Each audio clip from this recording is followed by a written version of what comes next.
Now we have a lot to cover in an hour, so some of this might move fairly quickly. We went to a parable in the Bible and we showed it from two different perspectives. Depending on your perspective, people or one aspect of that parable can represent two different people. In that case, it was God or a human being. From one perspective, some information is relevant. From another perspective, it is completely irrelevant. It depends on the story, the storyline, or the thread that God is wanting you to see. We went to Daniel 11 verse 4 or 8:8, and we saw one horn, four horns. There's 4 Diadochi wars, 22 years of history, and what Daniel, under inspiration, is doing is just going from cause to effect. This model becomes important because we want to utilize it. So we went to Ipsus, and what did we see? We see Antigonus and Demetrius. They both have their own territory and armies. Demetrius is by this stage fairly independent to his father. I think already named the successor and a king in his own right. They are not fighting each other. They are fighting these three. When we bring that to the 2016 election, Clinton and Trump are not fighting each other. There's nothing that the other party has that they want. They both want something independent to the other. Control of the 3 branches of the US government. I forgot to say the last recording for those watching ended quite abruptly, but you didn't miss anything. We just prayed and closed because we were over time. But Antigonus represents Clinton. She is like or compared to the ancestor, the founding fathers, Alexander the Great, who unified the empire. Trump is Demetrius. If you want to be moral, you can go into Demetrius' story and draw lots of lessons. Not a nice guy. But Demetrius, his name comes from goddess Demeter, who means harvest. Trump brings the world to its harvest, whether you're priests, Levites or Nethinims. There's no Raffia or Panium or Sunday law or close of probation without Donald Trump. He's the one behind that. In this battle, he has an ally, Pyrrhus. Pyrrhus represents the king of the south. In this battle, Antigonus went in with one eye. He'd previously lost another in a previous battle. In this battle, he's killed, loses eyesight in both. In this battle, in 2016, the United States, Clinton, like the ancestor, goes in with only one horn. They'd lost the other one in a previous battle, 1844. You have republicanism and Protestantism. One's already broken. In 2016, the Republican horn is broken. I know we place that at Sunday law, but we also place a dictatorship at Sunday law. And the dictator is placed in 2016. 2016, Donald Trump, the same dictator that you find at Raffia, Panium, and Sunday law. Less, and less restrained. The Republican horn is broken at 2016. Republicanism is over. There is a dictator, but it's a process. This is one perspective of Ipsus. From this perspective, you see the use of elephants. Antigonus is divided from Demetrius by elephants. It's elephants that cause him to lose that battle. If you were to go to Daniel 11, who is the subject, the king of the north and the king of the south in Daniel 11? Who is the king of the north and the king of the south? Depends. 4 to 15.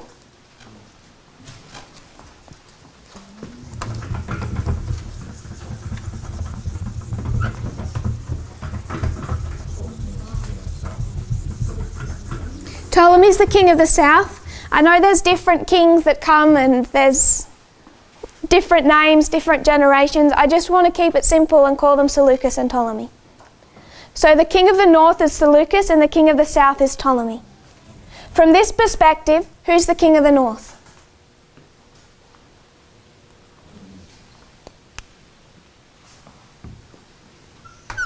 From this perspective, who's the king of the north?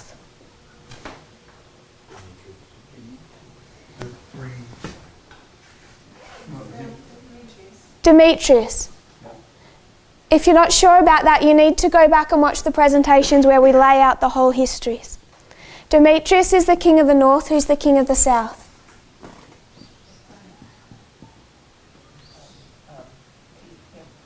Pyrrhus. In Daniel 11, who's the king of the north and the king of the south?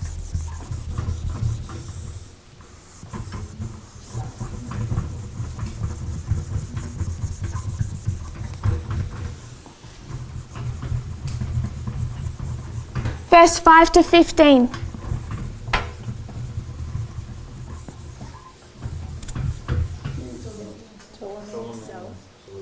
Ptolemy and Seleucus. Are we all comfortable with that?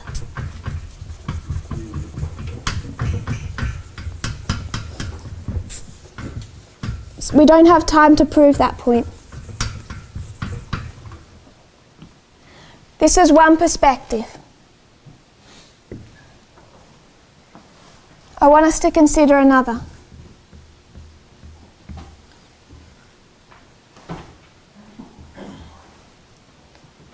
When we came to Daniel 11:4, we drew up the following structure.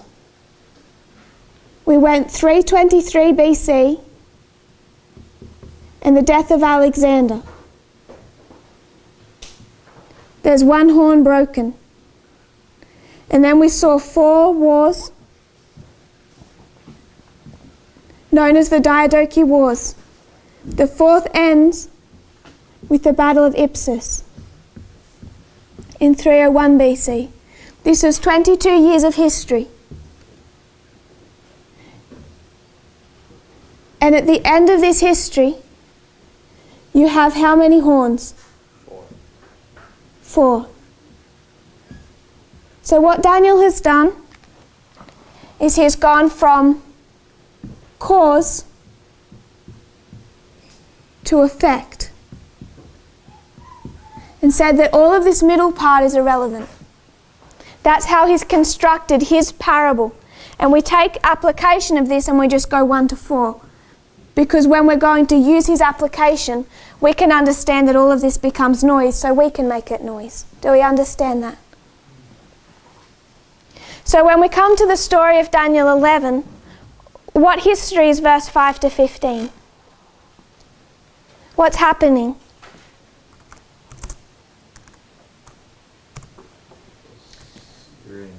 The Syrian Wars.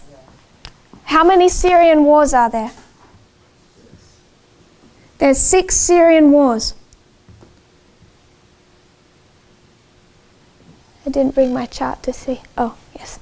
Okay. If we want to consider the first 4, 4 Syrian wars, it brings us down. The 4th ends with what battle?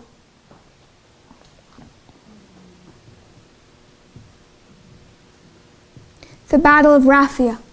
This is where we get Raffia from. This is where it was first discovered, why we call it Raffia in the first place. It's the end of the 4th Syrian Wars. So these are the Diadochi Wars. And these are the Syrian Wars. And we take Raffia, 217 BC. Why are they fighting the Battle of Raffia? What were they fighting over? We discussed that previously. You have Egypt and Babylon.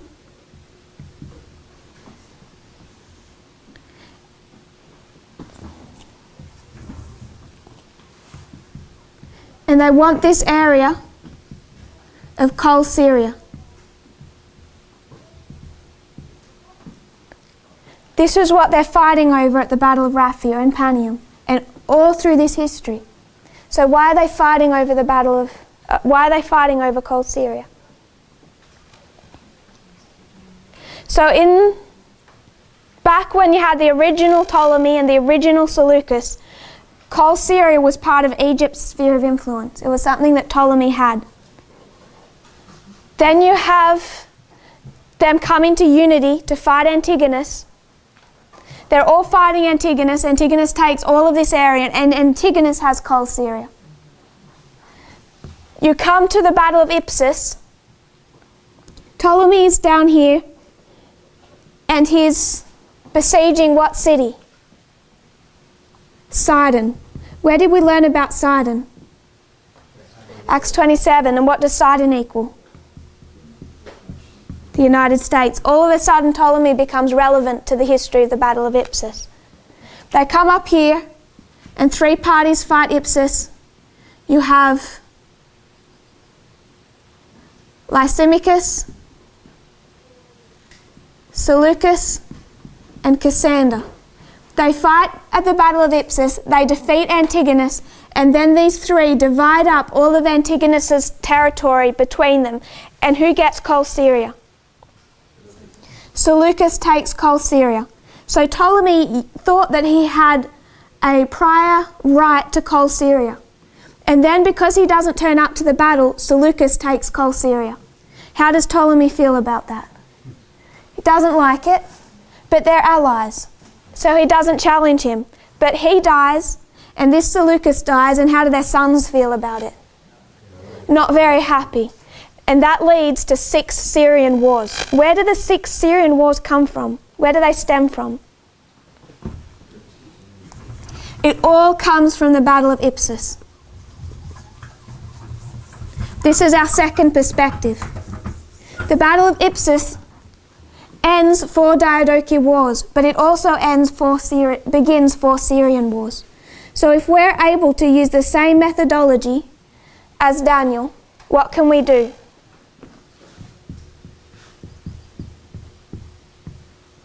Ipsus, 2016, cause. 4 wars. What are these 4 wars for us? What are these 4 wars for Daniel? Noise. What are these 4 wars for us? Noise. 2016 Ipsus. Raffia effect. 2019. Now we have a second application of Ipsus. From this application, King of the North, King of the South, history of Pyrrhus, you have Demetrius and Pyrrhus, the King of the North and the King of the South. From this perspective of Ipsus, verse 4 of Daniel 11, which immediately leads into verse 5 and Syrian wars, it's the catalyst of the Syrian wars. We understand Raffia to be 2019, so we should, when we're studying Daniel 11, we should have, from the first time we looked at Daniel 11, considered why are they fighting at Raffia and what are they fighting about? It would have solved 2 problems immediately in 2016 for this movement. First of all, we would have known that they're not trying to take down each other's territory. We would have known that 1991 was the death of the King of the South, because it's all about spheres of influence. The first thing we would have known. Second of all, we would have known, should have known, that they start off in an alliance. So 2016 is the cause, 2019 is the effect. And when you take it from that perspective, you can see Antigonus, who is still like and compared to the ancestor, the greatest of the generals since Alexander the Great, equals Clinton.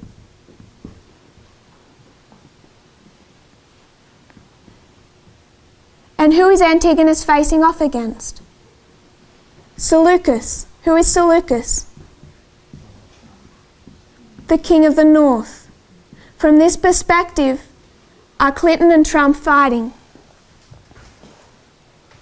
Absolutely. There you can have 2 opposite perspectives that are just as much accurate. Trump and Clinton were not fighting in 2016 because neither of them had something that the other person wanted. They were fighting for something independent to themselves. At the same time, the only person standing in Donald Trump's way was Hillary Clinton. So who is the only person he can fight? Clinton. Both perspectives are completely accurate. They just give us a fuller picture. Who is supporting Seleucus in this battle? Who's besieging Sidon? Ptolemy. And who is Ptolemy?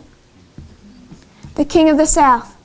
We have two perspectives and two witnesses for an alliance between the king of the north and the king of the south. This perspective is from Seleucus and Ptolemy.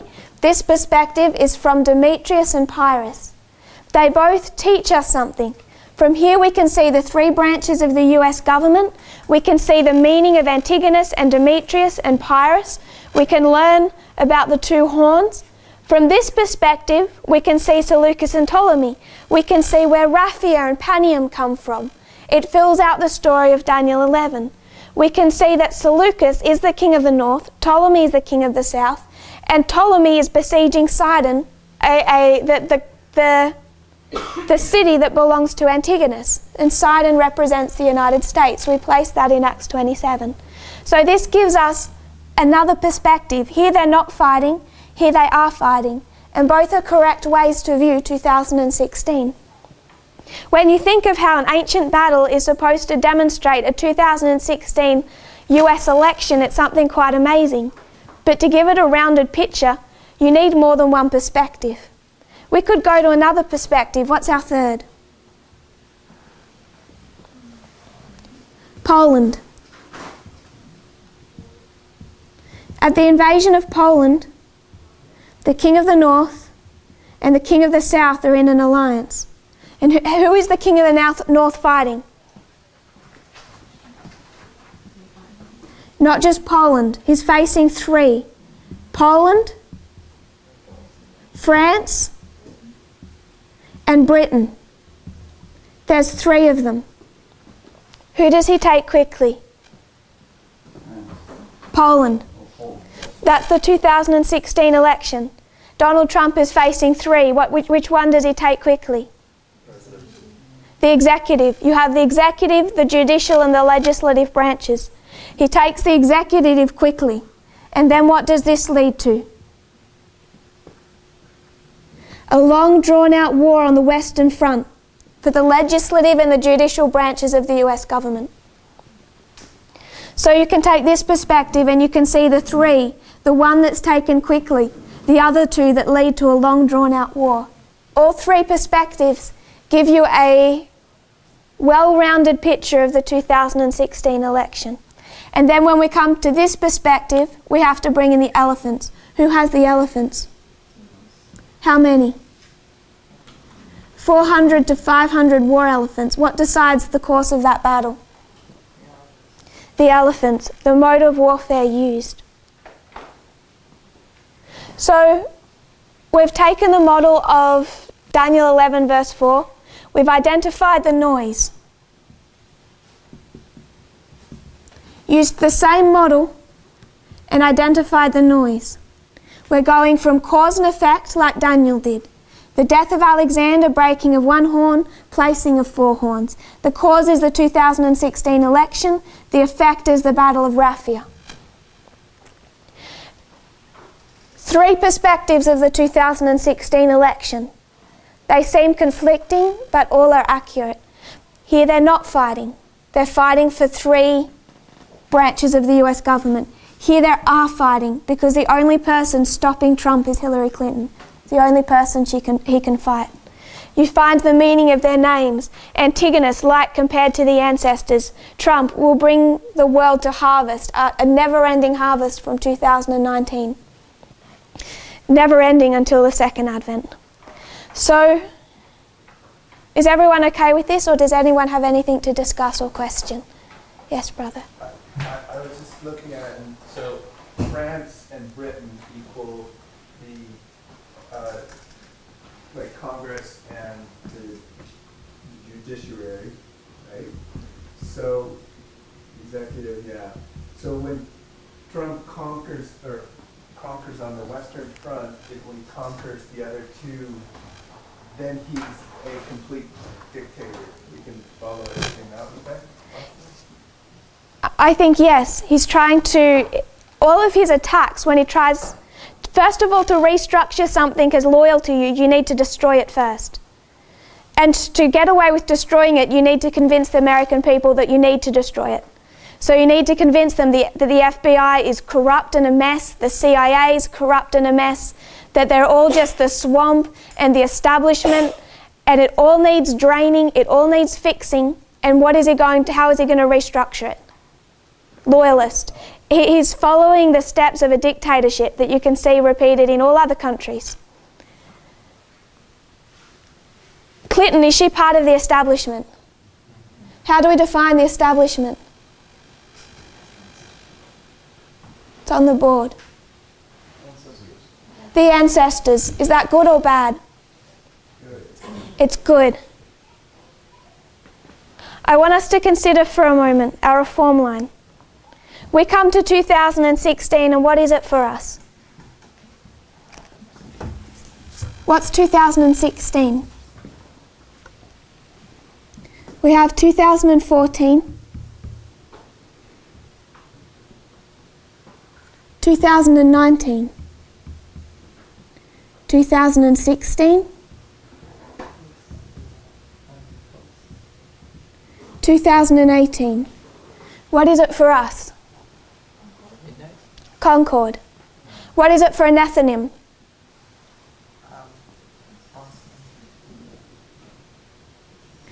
If 2014 is their time as the end, the beginning of their reform line.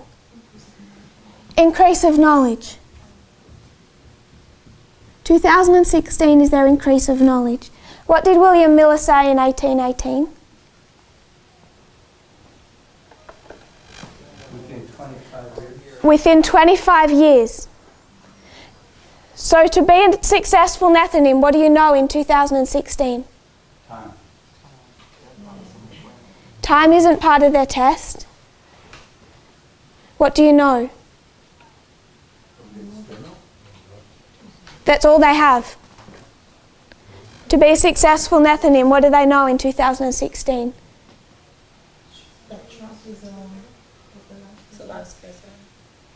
They might not have full clarity on him being the last. You do have some of them saying that, even if they think they're kind of joking. You've heard them. Some people say that. This is the Nethinims. 1818, William Miller has his whole message in a capsule. To be a successful Nethinim, what do you have to know in 2016?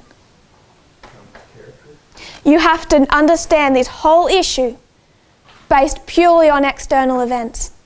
Can you see that? So do you have to be able to understand all of this based on a true and a corrupt stream of information? Absolutely. We cannot make the argument that we need to somehow focus on prophecy, somehow focus on an internal message. And that's the only thing that can correctly help us understand this history. If we say that, it's because we would fail the test of a Nethinim. And if we think we would fail the test of a Nethinim, what makes us think we can be a priest? We should get back into line and go back to being a Nethinim, but we would fail that test too. They have to understand all of this without prophecy. Why? How can they do that? What's the only way they can do that? Two streams of information, Ulai and Hiddekel. We have a choice from the time of the end between the Ulai and the Hiddekel. So do they. You can only accept that if you use the correct methodology of parable teaching. If you refuse to use the correct methodology of parable teaching, you'll never see that. But if you do use the correct methodology and understand parables, if we have a true and a false, an Ulai and a Hiddekel, if we have to stick to one stream and understand that the other stream leads to the lake of fire, then you have to accept that for the Nethinims, that they have a true and a false. And we can characterize the true and the false by what Fox News did in the 2016 election and what CNN did in the 2016 election. And those are titles. Titles to a much bigger problem. One's left, one's right. I want us to move from Ipsus. We don't have that much longer left. What time do we finish? I ask this at the same time every single day. 45 minutes. How fast do you think we can do Heraclea? 45 minutes, okay. So I'm going to rub this out and we're going to do Heraclea.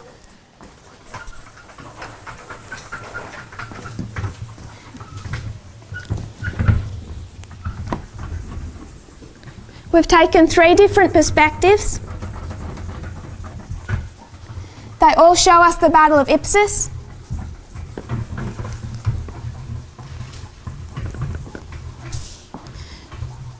One perspective shows them not fighting. It shows Demetrius as the King of the North, Donald Trump in 2016. It shows both perspectives show the death of Antigonus, who is like the ancestor, and we see the Republican horn broken. There is no going back to the old system once Donald Trump is elected. Because as he would say it, he drained the swamp. And what's the swamp? It's the establishment. And he makes those words sound dirty. What he did was break the Republican horn. But we understand that to be progressive, the same way we mark Napoleon, a dictator, standing up at Raffia. And it's the same person as who was elected in 2016.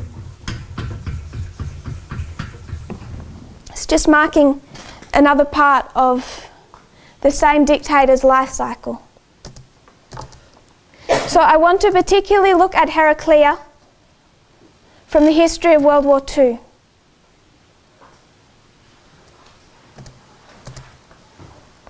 And we began to look at their alliance.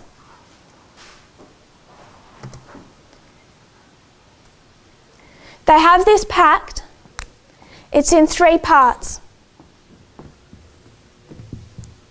The first part is non-aggression.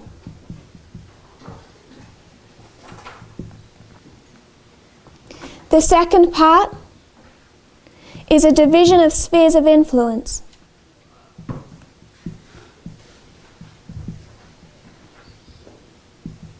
And the third, there was a separate agreement they'd come to, was over economics.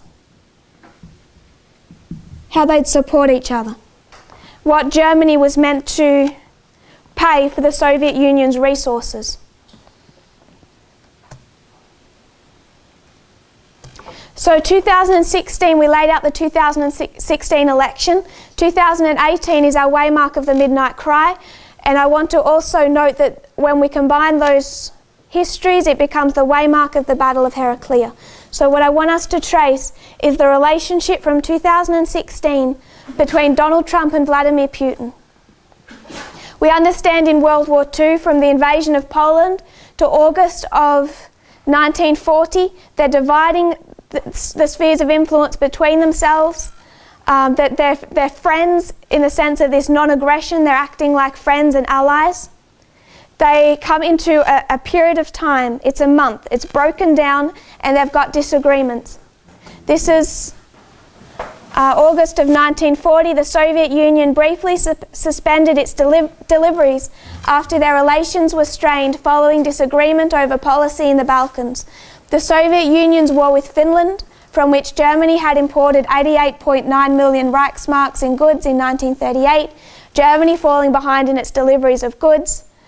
So it's particularly over the Balkans. At the end of August, they meet together in secret. So they have issues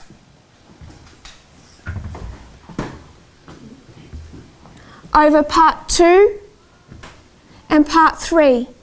They've got conflicts over the Balkans, and they have this other conflict that Germany isn't paying. They meet in secret and resolve their differences.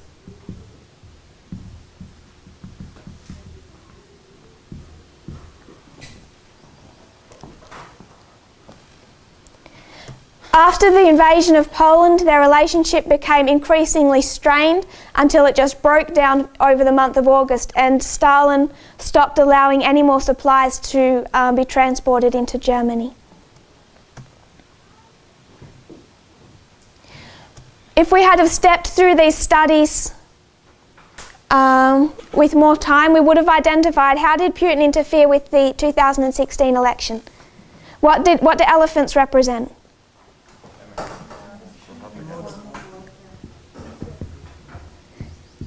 Elephants we identified as a new mode of warfare, and what are they? It's interesting that they're connected to a political party. It's something we need to think about more. But we identified it as cyber and information war. What mechanism did Vladimir Putin use in 2016 to wage war in this way? He set up an agency specifically to do this. It's known as the IRA. The Internet Research Agency. He set up the Internet Research Agency to first of all, in 2014, its first work was to interfere to confuse people's minds about what was going on with Ukraine. The first work of disinformation it conducted was 2014 and his annexation of Crimea. Donald Trump knows about this. He knows how Vladimir Putin interfered with the election, and he knows that he used the Internet Research Agency. If you have the Mueller report, I know some of you do, go into the Mueller report. This is what Robert Mueller identifies as the main mechanism, and it's what he sanctions in that Russia investigation. So Donald Trump is elected 2016. 2017, what is Donald Trump going to do to secure his country? He signs an executive order.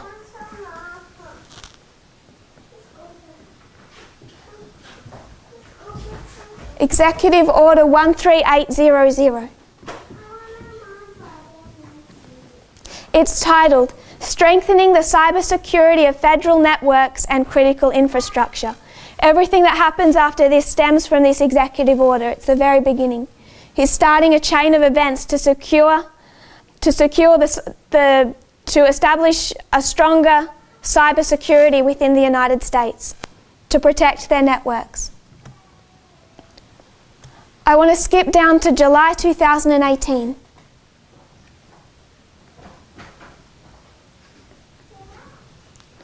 This is the meeting in Helsinki. If you aren't familiar with it, go onto YouTube and watch Trump and Putin speak after their meeting. How was their alliance in Helsinki?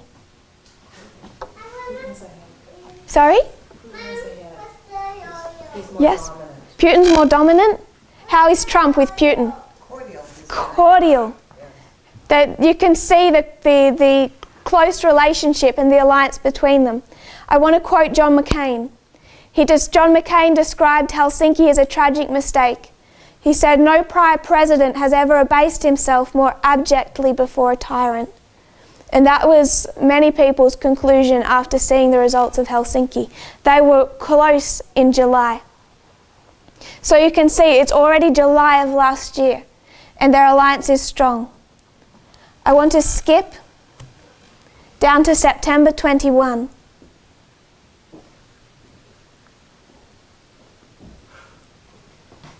It starts with this executive order. From this executive order, what does Donald Trump do? He puts out a new cyber strategy. This is known as the National Cyber Strategy. It's all about securing the American networks, cyber networks, from agencies such as the Internet Research Agency. He writes the first couple of pages of this National Cyber Strategy, and it's worth reading. It's in this cyber strategy that he makes the statement that the rise of the Internet and the growing centrality of cyberspace to all facets of the modern world corresponded with the rise of the United States as the world's lone superpower. That's where we began when we began by discussing what the seventh head looks like, because he's taking us back to 1989 to 91. It's in this cyber strategy that he makes that statement. And what he's saying is that we were the world's lone superpower when the internet came about, and we're going to maintain our dominance over the internet. This is the first national cyber strategy that the United States had in 15 years. The last national cyber strategy that had been composed was in 2003, same year as the Iraq War began. That's a long time when you consider how quickly technology changes. And then he makes this statement: Russia, China, Iran and North Korea all use cyberspace as a means to challenge the United States, its allies and partners, often with a recklessness they would never consider in other domains. These adversaries use cyber tools to undermine our economy and democracy, steal our intellectual property, and sow discord in our democratic processes. What has Donald Trump just admitted? That they already did it. First country he named of 4. Who's the main troublemaker who's sowing discord in their democratic processes that brought about his election? Russia. This is not something that he's been admitting to. He's attacking his ally in a way that he never has before.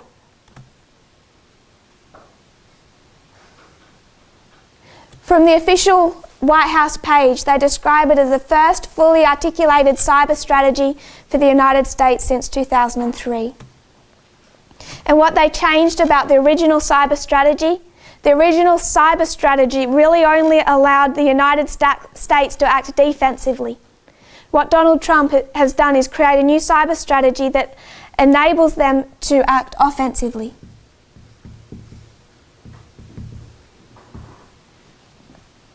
It makes it much more simple for them to use the internet in an offensive way. Instead of, prior to this, it was particularly only, their cyber strategy was particularly only designed to protect them, not to allow them to attack other countries.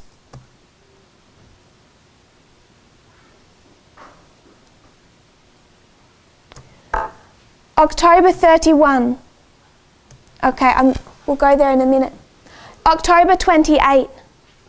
So September 21, what's happening internally? What's beginning here?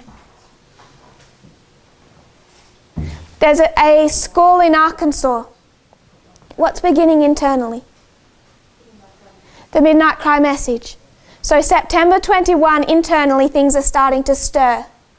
September 21, externally, you can see things are beginning to stir. Donald Trump's began to attack his ally. And I want to remind us about the Battle of Heraclea. It's a history of success, so it perfectly parallels ours. Who came against who? It was the North that attacked the South, and who won? So who's going to attack who? October 31, this is John Bolton. Do we all know who John Bolton is? So we'll go first to October 28.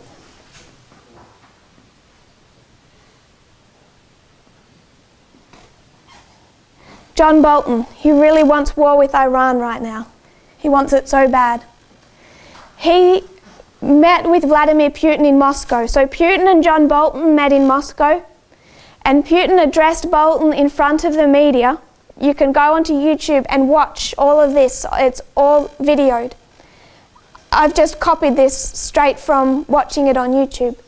Putin looks at John Bolton and he says, "This is why I am quite surprised to see steps undertaken by the United States that are not substantiated by anything. And I don't think they can be called friendly. We have basically not responded to your steps, but still it goes on and on." So Putin and John Bolton meet in Moscow. Go onto YouTube and watch it. And Putin says to John Bolton, "I met President Trump in July in Helsinki, and everything was really good between us. I don't know what's changed, but it's October 28, and I see that you are taking steps that are unfriendly. And I don't know why you're doing this, and they're not substantiated by anything, but they're not friendly."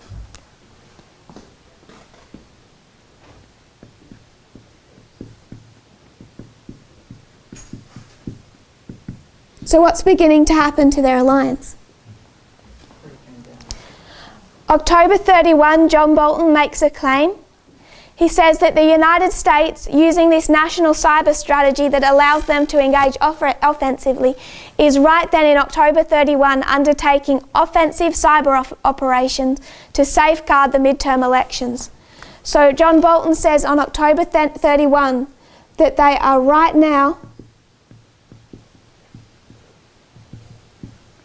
offensively. Against who? We'll see that in a moment. This is October. November 6th is the midterm elections. It all seems to go really well, really quiet, no incidences.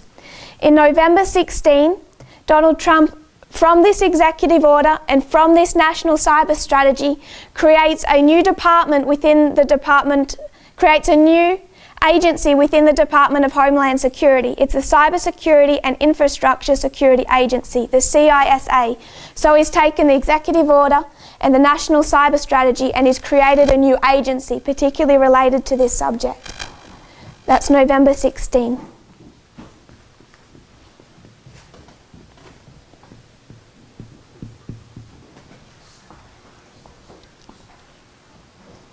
November 25, what happens? There's a conflict between who? November 25, Russia fired on and seized 3 Ukrainian ships who had illegally entered its waters. It was an issue over I haven't saved those sources. It was an issue over where Ukraine was allowed to sail their ships. They'd been able to sail through this strait. Historically, Russia had always allowed them to use this strait if they first asked for permission. And that had been going on for a long time without incidences, without trouble. For some reason, one day Ukraine didn't ask permission. Some ships went through the strait and Russia fired on and seized those ships, took prisoner all of the crew members and took control of those vessels. November 29, so November 25 is this conflict between Ukraine and Russia. This escalated the crisis between them so much that Ukraine declared a state of emergency. They were expecting an immediate hot war with Russia. Everyone was on knife's edge to see whether or not this would develop into open hot war between the countries.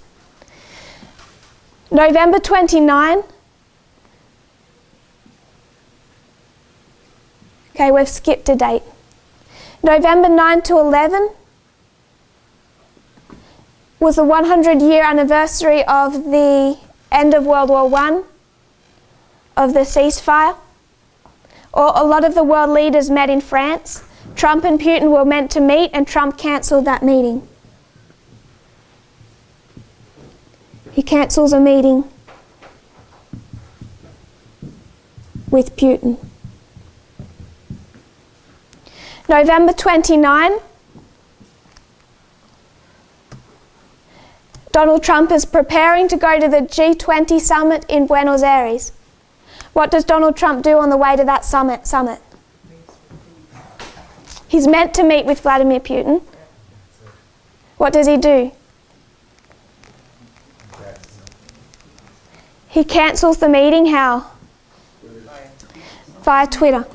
So November 29, Trump cancels the meeting with Putin via Twitter. That's how the Russian government finds out.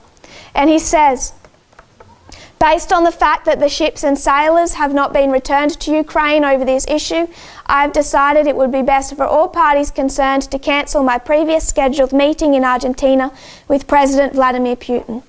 So, quoting from Reuters, the G20 summit, Trump's cancellation marked a dramatic change in tone to the relationship between Putin and Trump. So people are beginning to wonder what's going on. November 29, Trump cancels his meeting with Vladimir Putin at the G20. And that's the last that we know for a while. Then we come down to December 19. December 19, a lot of things happened. I just want to focus on what's relevant to this. What did Trump do on December 19? He announced the full withdrawal of troops from Syria. Why did he want to remove the troops from Syria? Why did he say? We've defeated ISIS. Is Syria a proxy war over ISIS? No, it's an excuse. So he says he wants to withdraw all the troops from Syria because ISIS is defeated. It's estimated that there's still 30,000 ISIS troops in Syria and Iraq. They're far from defeated even now. But he says he's bringing back all of the troops. He says he's bringing back half of the troops from Afghanistan. Is Afghanistan a proxy war? So what is Donald Trump doing? What are the two conflicts over? And payment. How does Vladimir Putin want payment?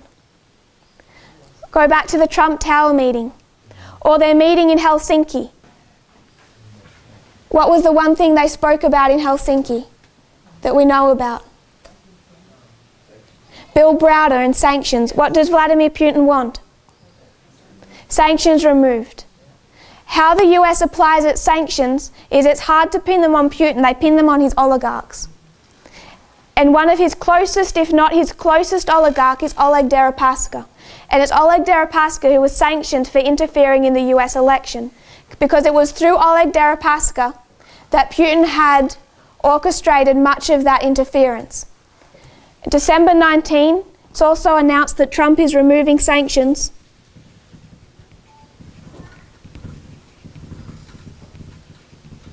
on Oleg Deripaska.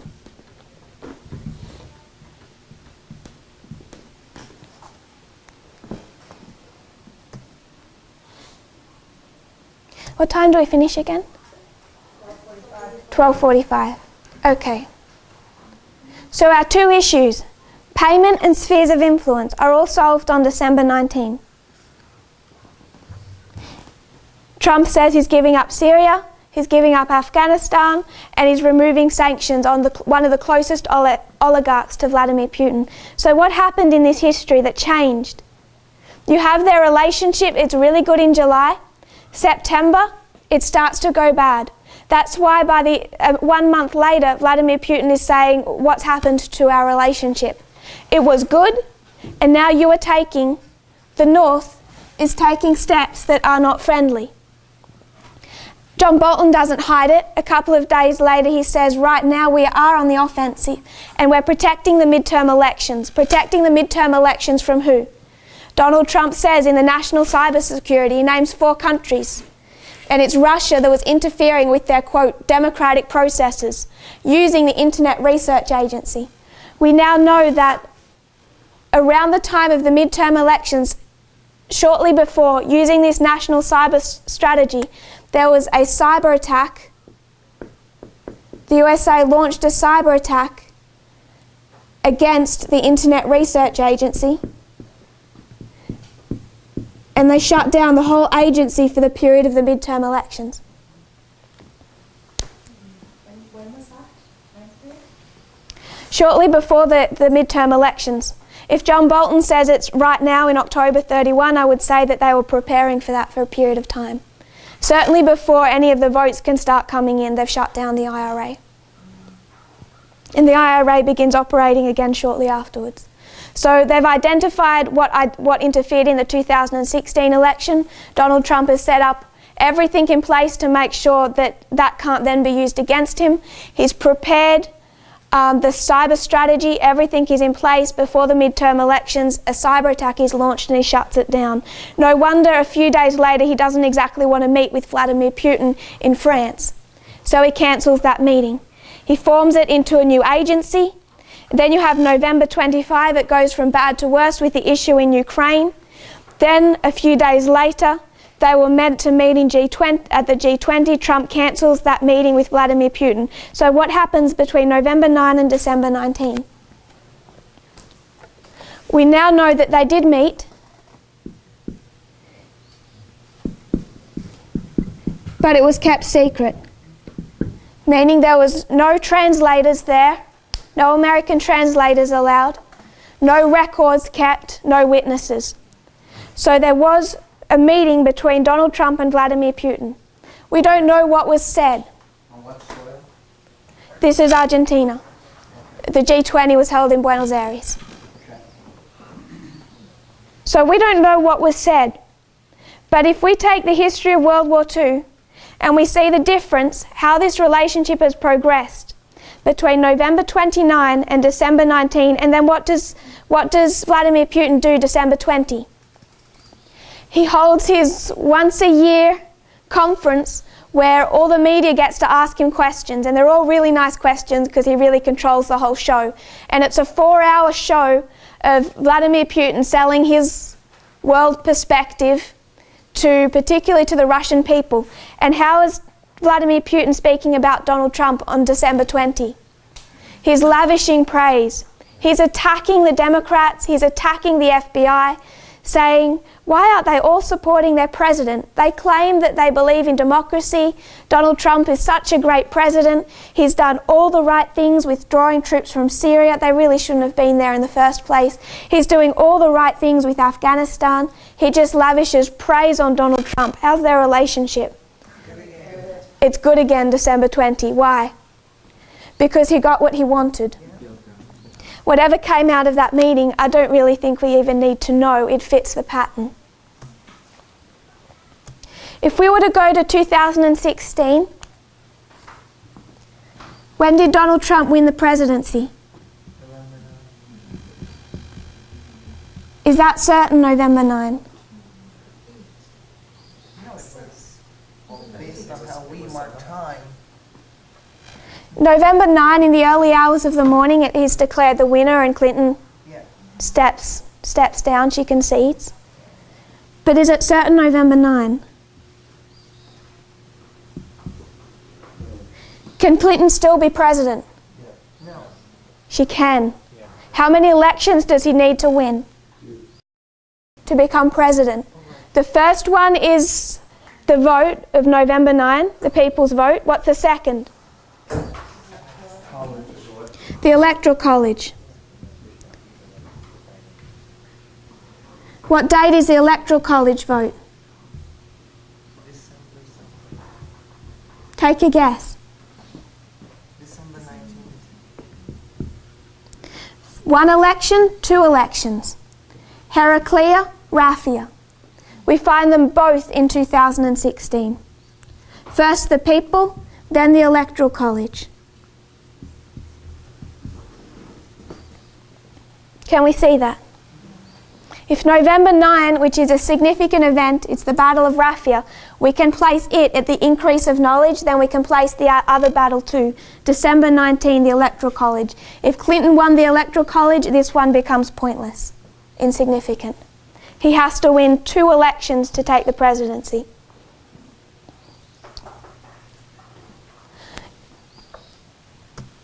Are there any questions or thoughts so far?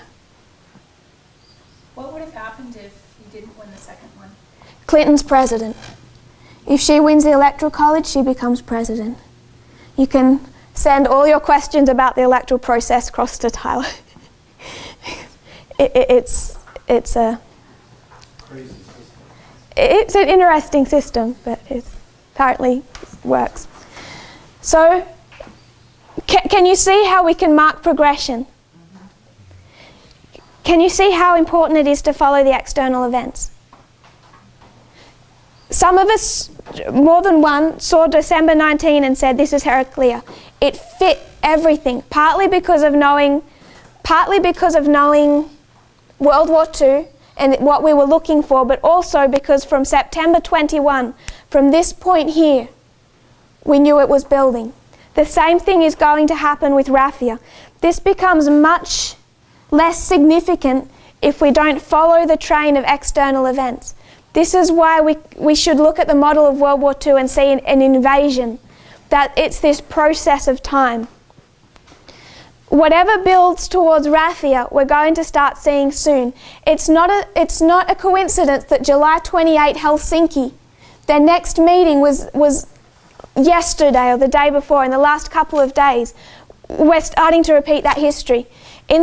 When they met in Japan a couple of days ago, how was their alliance? Really tight. I haven't got the notes for it because I only read it this morning, but go and find the reports on their meeting. They were strong here, and they're strong now, but what's going to happen? It's going to start deteriorating, and we should be following the train of external events. We're right now in the history of July.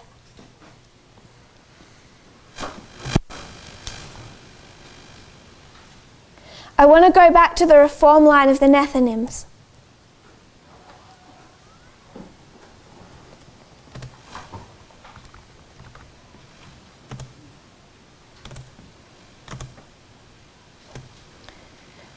I said before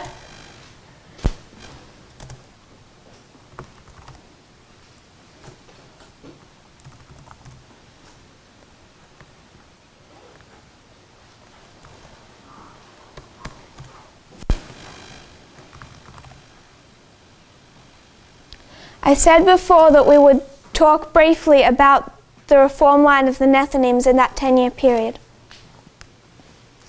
So if this is what we've built towards, what is this for a Nethinim? What's 2018? The formalization of a message. December 19 was also something else that should be looked into. It relates to the border wall and Fox News and how Fox News controlled Donald Trump's agenda. The events of December 19 led to the largest government shutdown in US history. So there's more you can connect to this date that we won't go into for time. But if this is 2014, for a Nethinim it's the time of the end. There's an increase of knowledge to 2016. Everything's in a capsule. 2018 it's formalized. They're meant to see the relationship between Trump and Putin. They're meant to see the spheres of influence. They're also meant to see how Fox News operates and the crisis on the Mexican border. 2018, it's formalized.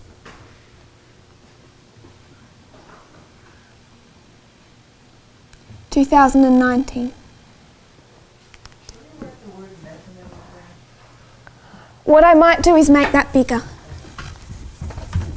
because I think I want us to see it a little more.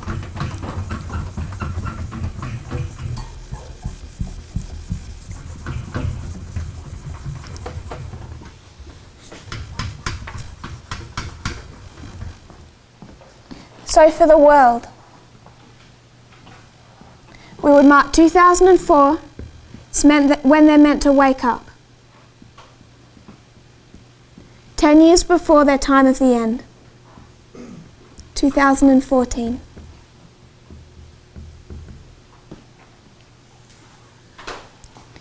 There's an increase of knowledge.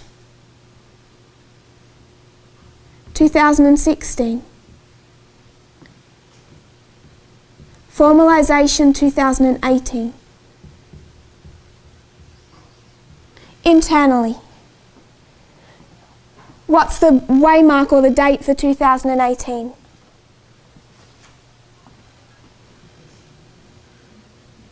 Internally. I want to mark both the external and the internal dates of this history. So externally, I'll put down here, September 21, I'll make a bit more.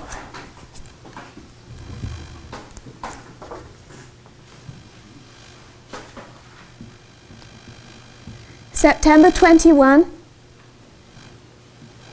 to December 19. Internally, we mark October 13. You go to Revelation. The angel has 1 foot on the land and 1 foot on the sea. October 3, the message is presented in Arkansas. October 13, it's presented in France. It has 1 foot on the land, 1 foot on the sea. So we have the internal and the external. We go back 10 years to 2004. And it's when they're meant to wake up. What's happening in 2004?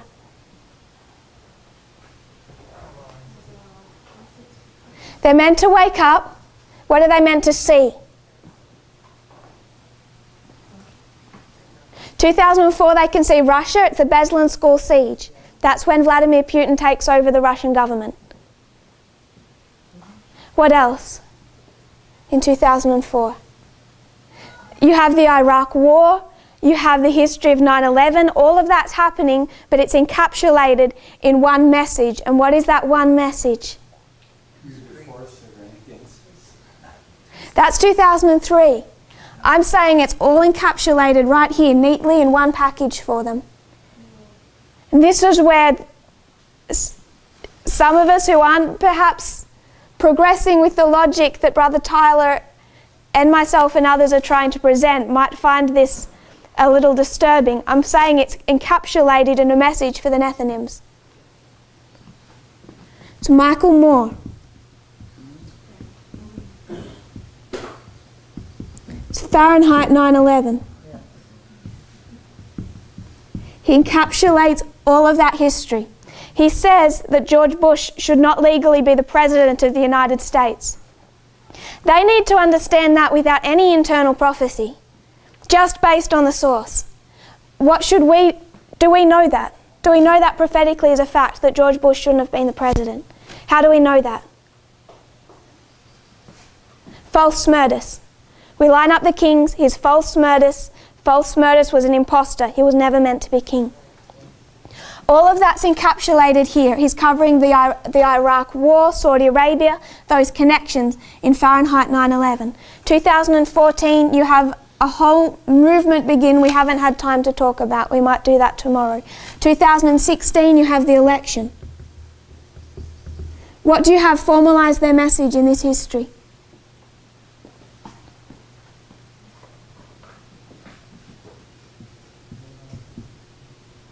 If this is Fahrenheit and 9/11, what's this one?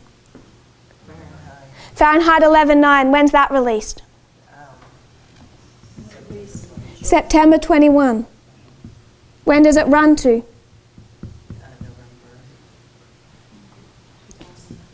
December 18, the day before.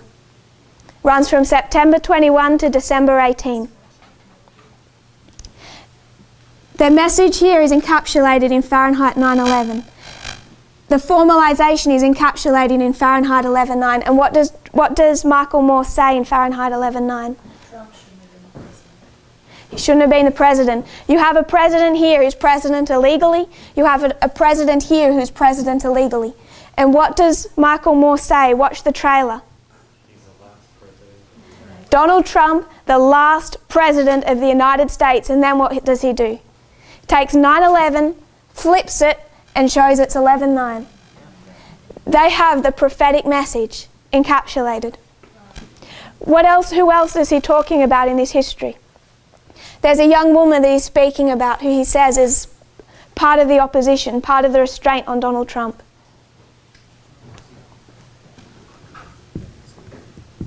AOC, Alexandra Ocasio-Cortez. When is she born?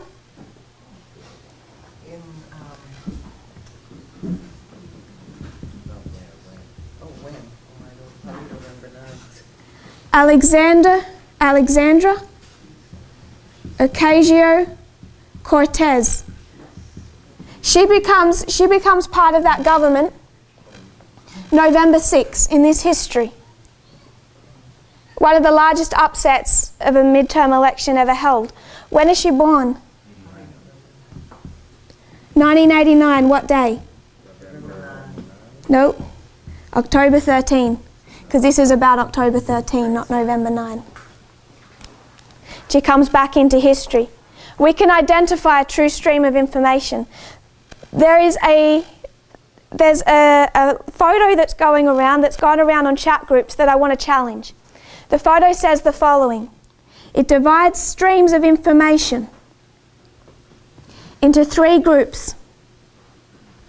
And it says there's the left and the right and the mainstream. And what is it saying? Shared in this movement on our chat groups. What is it saying? It's saying that this is dangerous, and this is dangerous, and this is safe. What's it saying? Yeah, it's saying you can take Ulai and Hidekel, put them all in a blender and start sorting out what your preferences are.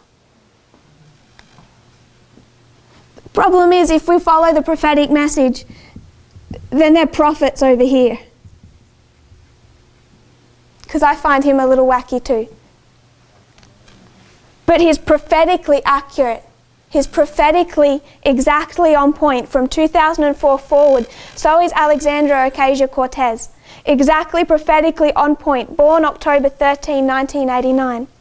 The problem is if you even want to accept this model and be a Nethinim, and you just want to stick to this mainstream, what would you say the mainstream is saying? Just if you're following the news sources closely, and you cut this out and you cut that out, what's the mainstream saying? Okay, we don't really like Donald Trump. He's obstructed justice. He's not that nice a guy.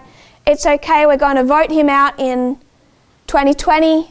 Don't get extreme. Don't be fanatical. Don't be fanatical like Michael Moore. It's not that bad.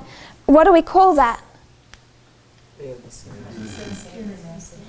It's a peace and safety message.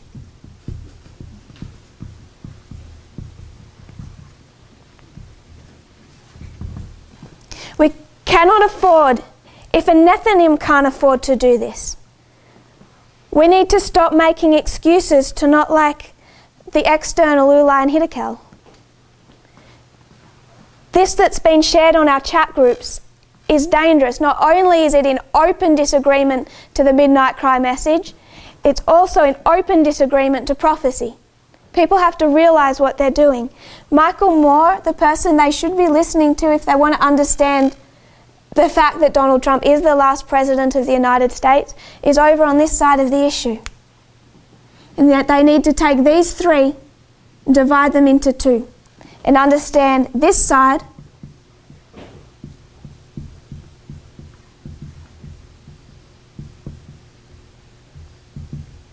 and this side.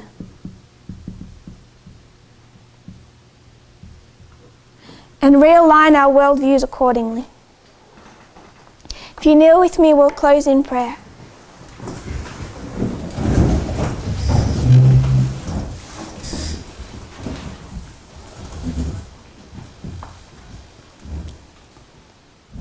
Dear Father in heaven, thank you for our blessings.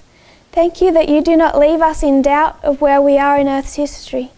Thank you that you're already ploughing and preparing the Nethinims, that you're already dividing them into two groups of people. I pray for those of them that we know and love, for those of our families who we hope to be saved. I pray that they will understand these external events correctly, that they might have a correct worldview and stand on the right side of these issues.